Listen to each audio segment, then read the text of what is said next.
আসসালামু আলাইকুম প্রিয় বন্ধুরা, সবাই কেমন আছেন? আমাদের দেশে হামের যে ভয়াবহতা শুরু হয়েছে, খুবই খারাপ অবস্থা।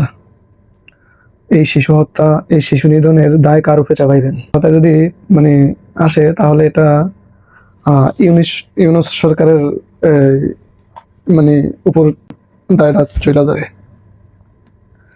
অনেকে মনে করবেন যে আমি ইচ্ছা করে ইউনুস সরকারের উপর দায় চাপাইছি। না ভাই, এই যে গত ফেব্রুয়ারি মাস থেকে এই পর্যন্ত দেশে হামে আক্রান্ত হয়ে প্রায় ৩২০ জন মানুষ মারা গেছে, ৩২০ জন শিশু মারা গেছে।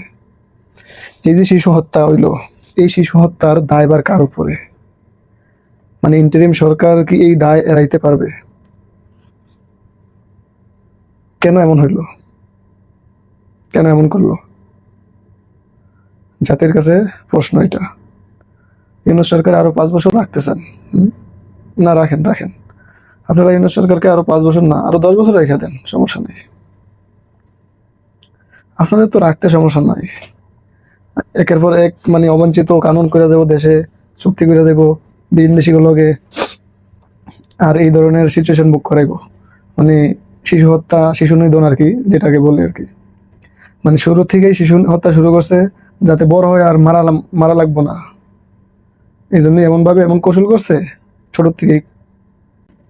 হামের এই মহামারীর জন্য দায়ী, এটা নিয়ে এক পক্ষ আরেক পক্ষকে দীর্ঘদিন দোষ দিয়ে গেছে। কিন্তু প্রথম আলোতে ইউনিসেফের ভারপ্রাপ্ত বাংলাদেশ প্রতিনিধি, ইউনিসেফের যে ভারপ্রাপ্ত প্রতিনিধি আছে স্টেনলি গুয়াবইয়া, তার সাথে ইউনিসেফের সুস্পষ্ট সাক্ষাৎকার হয়েছিল, বুঝছেন? তো উনি এই হামের টিকার জন্য উনি বলছিল যে দীর্ঘদিনের যে সফল পদ্ধতি আছে সরকার ওটা গ্রহণ করে নাই, ওইটা বাদ দিয়ে তারা অন্য মেথডে 50% টিকা কেনার জেদ ধরছিল। তখন ইউনিসেফ কিন্তু ওই জিনিসটা ওই পদ্ধতিটাকে সতর্কভাবে বলছিল যে এটা কিন্তু খুবই ডেঞ্জারাস একটা পদ্ধতি, আর এই পদ্ধতিতে যখন আপনি টিকাগুলো ক্রয় করবেন বা নেবেন তখন কিন্তু খুব সহজেই দেশে পৌঁছাবে না। কমসে কম 1 থেকে 12 মাস, 1 বছর অথবা 12 মাস এরকম সময় লাগতে পারে। তার এই সময়ের মধ্যে যে একটা ভয়াবহতা তৈরি হবে, এটা দেশের পরিস্থিতির জন্য খুবই খারাপ, দেশের পরিস্থিতি আশঙ্কাজনক তৈরি হবে। কিন্তু সেই সাক্ষাৎকারের ইউনিস সরকার, তখনকার ইন্টারিম সরকার, সেই কথাটাকে উপেক্ষা করেও তিনি সেই অন্য পন্থায় অবলম্বন করে টিকা সংগ্রহ করে, যার সুবাদে টিকা বরাবর আসে নাই।